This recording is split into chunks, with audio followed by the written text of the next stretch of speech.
অসম জাতীয় বিদ্যালয়ৰ অষ্টম শ্ৰেণীৰ নতুন গণিতৰ মই পৰিমেয় সংখ্যা পাঠ 2 তাৰ ওপৰত আলোচনা কৰিম। এই পৰিমেয় সংখ্যাৰ অনুশীলনটো অধ্যয়ন কৰিবৰ কাৰণে আমি কিছু কথা জানিব লাগিব। যেনেকৈ পোনপ্ৰথমে আমি জানিব লাগিব যে পূৰ্ণ সংখ্যা কাক কয় বা স্বাভাৱিক সংখ্যা কাক কয়। ছাত্ৰ ছাত্ৰীসকল তোমালোকে মনোযোগেৰে শুনিবা যে গণনা কৰিবৰ কাৰণে যিবোৰ সংখ্যা ব্যৱহাৰ কৰা হয় বা কৰোঁ তাক কি বুলি কোৱা হয়? স্বাভাৱিক সংখ্যা বা নেচাৰেল নাম্বাৰ। তাৰপিছত শূন্য আৰু সকলোবোৰ স্বাভাৱিক সংখ্যাক একেলগে কি বুলি কোৱা হয়? পূৰ্ণ সংখ্যা বুলি কোৱা হয়। আটাইতকৈ সৰু পূৰ্ণ সংখ্যাটো হৈছে শূন্য। এইটো মনত ৰাখিবা ছাত্ৰ ছাত্ৰীসকল। আটাইতকৈ সৰু স্বাভাৱিক সংখ্যাটো কি? আটাইতকৈ সৰু পূৰ্ণ সংখ্যাটো হৈছে শূন্য। তাৰপিছত আমি এই পৰিমেয় সংখ্যাৰ যিটো অনুশীলনী আছে তাৰ 1.a বা 1.b সেইবিলাক অনুশীলনীৰ অংক সমাধান কৰিবৰ কাৰণে আমি কিছু ধৰ্ম বা নীতি নিয়ম শিকিব লাগিব। যেনেকৈ প্ৰথমটো ধৰ্ম আমি পাইছোঁ আবদ্ধ ধৰ্ম। এই আবদ্ধ ধৰ্মৰ ওপৰত আমি জ্ঞান ল'ব লাগিব। তো আবদ্ধ ধৰ্মত প্ৰথমতে কি কোৱা হৈছে যে স্বাভাৱিক সংখ্যাবোৰে যোগ আৰু পূৰণ প্ৰক্ৰিয়া সাপেক্ষে আবদ্ধ ধৰ্ম মানি চলে, কিন্তু বিয়োগ আৰু হৰণ প্ৰক্ৰিয়া সাপেক্ষে আবদ্ধ ধৰ্ম মানি নচলে। আবদ্ধ ধৰ্মত প্ৰথমটোত কি কোৱা হৈছে যে স্বাভাৱিক সংখ্যাবোৰে যোগ আৰু পূৰণ প্ৰক্ৰিয়া সাপেক্ষে আবদ্ধ ধৰ্ম মানি চলে। কি যে যোগ আৰু পূৰণ প্ৰক্ৰিয়া সাপেক্ষে মানি চলে, কিন্তু বিয়োগ আৰু হৰণ প্ৰক্ৰিয়া সাপেক্ষে আবদ্ধ ধৰ্মটো কি মানি নচলে। যেনেকৈ আমি উদাহৰণ দিছোঁ যে 2 যোগ 3 মানে কিমান? 5। 2 যোগ 3 মানে 5 এটা স্বাভাৱিক সংখ্যা। 2 পূৰণ 3 মানে 6 এটা স্বাভাৱিক সংখ্যা। কিন্তু 2 বিয়োগ -4 উত্তৰ -2 ই এটা স্বাভাৱিক সংখ্যা নহয়। একেদৰে 2 হৰণ 4 মানে কিমান হ'বগৈ? হৰণ কৰিলে আধা। গতিকে এইটো এটা স্বাভাৱিক সংখ্যা নহয়। গতিকে আমি এই পৰিমেয় সংখ্যাৰ যিটো পাঠ আছে এই পাঠটোৰ পৰা আমি আবদ্ধ ধৰ্মত এইটো শিকিব পাৰিছোঁ যে যোগ আৰু পূৰণ সাপেক্ষেহে এই ধৰ্মটো মানি চলে, কিন্তু বিয়োগ আৰু হৰণ মানি নচলে। তাৰপিছত 2 নম্বৰত শিকিব লাগিব যে পূৰ্ণ সংখ্যাবোৰে যোগ পূৰণ সাপেক্ষে আবদ্ধ ধৰ্ম মানি চলে, কিন্তু বিয়োগ হৰণ মানি নচলে। চাওঁ, 3 যোগ 0 মানে 3 এটা পূৰ্ণ সংখ্যা হয়।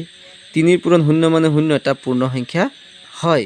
কিন্তু 3 বিয়োগ -7 -4হে পাইছোঁ, পূৰ্ণ সংখ্যা নহয়। 3 হৰণ 7 এইটো ভগ্নাংশত পাইছোঁ, 7/3 পূৰ্ণ সংখ্যা নহয়। গতিকে আবদ্ধ ধৰ্মৰ পূৰ্ণ সংখ্যাবোৰৰ ক্ষেত্ৰত কি হয়? যোগ আৰু পূৰণ প্ৰক্ৰিয়া সাপেক্ষে মানে, কিন্তু বিয়োগ আৰু হৰণ প্ৰক্ৰিয়া সাপেক্ষে নামানে। আমি উদাহৰণবিলাক দেখুৱাই দিছোঁ।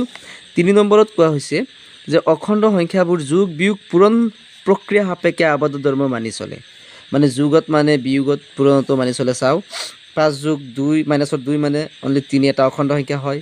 4 বিয়োগ 9 মানে -5 এটা অখণ্ড সংখ্যা হয়। 3 পূৰণ -4 মানে -12 এটা অখণ্ড সংখ্যা হয়।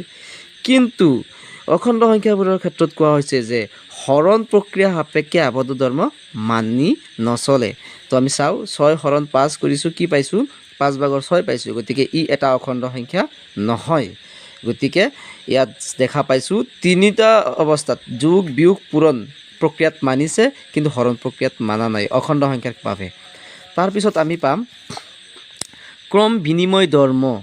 কি কৈছে যে অখণ্ড সংখ্যাবোৰে যোগ আৰু পূৰণ প্ৰক্ৰিয়া সাপেক্ষে ক্ৰম বিনিময় ধৰ্ম মানি চলে।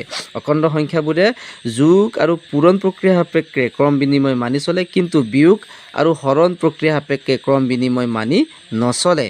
আমি যদি উদাহৰণ চাওঁ, আমি ইয়াতে ক'ব পাৰিম 2 -3 ইজ নট ইকুৱেল টু কি হৈছেগৈ? -3 -2। তেনেকৈ মানে দুয়োটা কি নহ'বগৈ? মানে মিল নহ'ব। ঠিক একেদৰে মানে ইয়াত কৈ দিছে যে a - b equal to b - a নহ'বও পাৰে। a হৰণ b ইকুৱেল টু b হৰণ a নহ'বও পাৰে। যেনেকৈ ইয়াত 2 বিয়োগ -3 আৰু -3 বিয়োগ 2 নট ইকুৱেল বুলি দিছে, নহ'বও পাৰে। তেনেকুৱা ক্ষেত্ৰত। কিন্তু বিয়োগ আৰু হৰণ প্ৰক্ৰিয়া সাপেক্ষে এইবিলাক কি মানি নচলে। কিন্তু ক'ত মানি চলিব, কি মানি চলিব কোৱা হৈছে যে যোগ আৰু কি, যোগ আৰু পূৰণ। গতিকে এই বিয়োগত মানি নচলে। তো যোগ আৰু পূৰণত চাওঁ, a + b মানে b + a, মানে ইয়াত যদি 2 লওঁ, ইয়াত যদি 3 লওঁ, 2 + 3 মানে 5, ইয়াত যদি 3 লওঁ, ইয়াত যদি 2 লওঁ, 3 + 2 মানে 5, 5 5 মিলি যাব।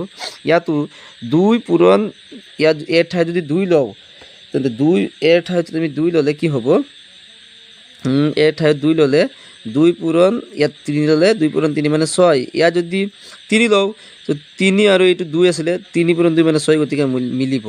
যোগ আৰু পূৰণৰ সাপেক্ষে ক্ৰম বিনিময় ধৰ্ম মানি চলিব। যোগ আৰু কি সাপেক্ষে, যোগ আৰু পূৰণ সাপেক্ষে ক্ৰম বিনিময় ধৰ্ম মানি চলিব। ছাত্ৰ ছাত্ৰীসকল মনোযোগ দিবা, কিন্তু বিয়োগ আৰু হৰণত মানি নল'ব। তো তাৰপিছত আছে সন্মিলন বিধি। অখণ্ড সংখ্যাবোৰ যোগ আৰু পূৰণ প্ৰক্ৰিয়া সাপেক্ষে সন্মিলন বিধি কি মানি চলে, কিন্তু বিয়োগ আৰু হৰণ প্ৰক্ৰিয়াত সাপেক্ষে সন্মিলন বিধি মানি নচলে।